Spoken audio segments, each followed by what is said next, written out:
Assalamualaikum warahmatullahi wabarakatuh.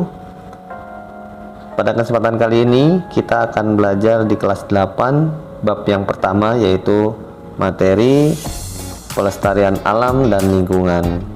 Adapun materi yang akan kita bahas adalah memahami kandungan Al-Quran. Nah, tapi sebelumnya, bagi kamu yang belum subscribe, silahkan subscribe terlebih dahulu, pencet tombol like, dan kemudian share channel kelas PAI BP Insan Kamil supaya channel ini dapat terus berkembang dan memberikan banyak manfaat bagi kita semuanya. Oke, sekarang kita masuk dulu ke pembelajarannya.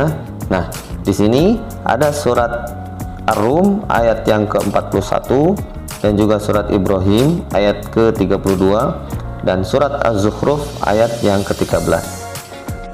Apa saja kandungan dari ayat-ayat mengenai melestarikan alam dan menjaga kehidupan ini? Jadi, yang pertama adalah kita harus mensyukuri nikmat dengan melestarikan alam. Di sini untuk ayat surat Ar-Rum ayat ke-41 ada kata liyudhiqahum ba'dal ladina amilu la'allahum yarji'un. Artinya adalah Allah menghendaki agar mereka merasakan sebagian dari akibat perbuatan mereka supaya mereka kembali ke jalan yang benar. Jadi kan ada zoharul fasad, telah nampak kerusakan fil barri wal bahri, di darat dan lautan, karena pekerjaan manusia atau karena tangan-tangan manusia. Maka Allah menunjukkan sedikit dari perbuatan tersebut yang nantinya merusak alam. Contohnya misalkan datangnya banjir, kemudian adanya tsunami. Nah, hal-hal tersebut kan kita karena perbuatan manusia, maka Allah menampakkan musibah itu supaya manusia itu mampu berpikir dan mereka itu kembali ke jalan yang benar. Kemudian yang kedua adalah jangan merusak alam dan sosial. Di sini ada zoharul fasad. Setelah nampak kerusakan di dunia ini bisa kita bagi menjadi dua. Ada kerusakan alam, ada kerusakan sosial. Contoh misalkan dari kerusakan alam, misalnya gunung yang gundul karena perbuatan manusia yang tidak bertanggung jawab. Kalau kerusakan sosial, misalkan adanya korupsi, ketidakadilan, ketidakpastian hukum. Nah, itu adalah beberapa kerusakan. Maka kita tidak boleh melakukan hal-hal tersebut, baik kerusakan alam maupun kerusakan sosial itu, yang akan mengakibatkan liyudhiqahum ba'dal ladina amilu. Jadi Allah akan memberikan sebagian perbuatan mereka.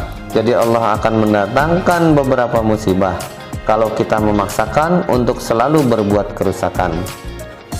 Kemudian yang ketiga adalah alam ini harus dimanfaatkan oleh manusia dan media transportasi. Karena itu harus dijaga untuk tetap lestari. Nah, betul. Jadi alam ini kita manfaatkan. Apakah hasil alamnya ataupun transportasinya yang tercipta darinya? Karena itu alam kita ini harus kita jaga supaya lestari ataupun supaya tetap dapat kita rasakan manfaatnya di masa yang akan datang. Nah, di sini ada kata alladzi khalaqas samawati wal ardo wa anzala minas sama, yang artinya Allah yang menciptakan beberapa langit dan bumi. Wa anzala minas sama, kemudian diturunkan dari langit itu hujan, ma'an fa akhraja bihi, kemudian dari bumi itu karena adanya hujan muncullah buah-buahan yang menjadi rezeki bagi kita. Wasakhkhara lakumul fulka, dan kemudian Allah juga menunjukkan bagi kamu itu kapal, litajriya fil bahri, supaya kapal itu jadi mampu dia bertransportasi di laut, fi amri, dengan kuasanya. Dan juga ada wasakhkhara lakumul anhar, kemudian juga Allah membuat kita tuh mampu menaklukkan sungai-sungai, baik itu sumber makanan ataupun alam seperti laut menjadi sungai. Ini harus kita jaga supaya kita memanfaatkannya, mengoptimalkannya demi kesejahteraan seluruh manusia. Kemudian yang keempat yaitu manusia hendaknya bersyukur dan berfikir atas karunia Allah. Nah, di sini ada kata summa tadhkuru ni'mata rabbikum. Jadi kan litas tahu ala zuhurihi. Allah itu membuat kita itu mampu naik ke punggung dari hewan domestik atau hewan peliharaan. Summa tadhkuru ni'mata rabbikum.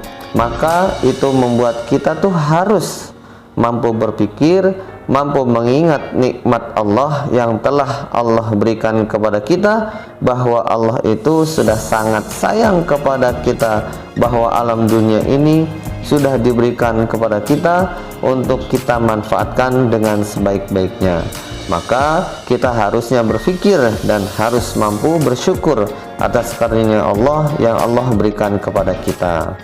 Nah, ini beberapa yang kamu bisa lihat di buku, yaitu dari kandungan Quran surat Ar-Rum ayat 41. Di sini menceritakan sejarah umat manusia di masa yang lampau yang telah membuat kerusakan al-fasad di darat maupun lautan yang sudah dijelaskan barusan. Sampai juga ada kerusakan tersebut berupa pencemaran hingga alam tidak lagi dapat dimanfaatkan atau tidak layak untuk ditinggali kembali. Kerusakan yang dimaksud dalam ini yaitu kerusakan alam manusia, misalkan yang tadi sudah disebutkan, dan juga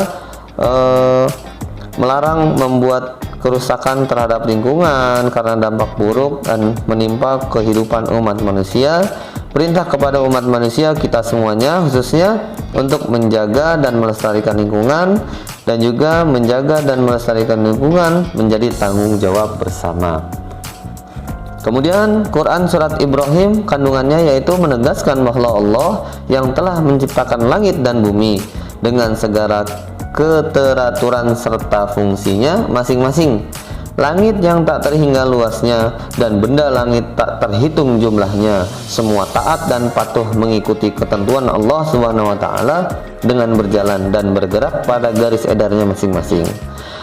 Yang ketiga yaitu Allah Subhanahu wa taala menjadikan bumi yang terhampar, gunung dan lembah yang di dalamnya terkandung sejumlah mineral bumi, serta menurunkan hujan dari awan di langit, kemudian menghijaukan bumi dari tumbuhan dan menghasilkan dirinya sebagai rezeki sumber kehidupan.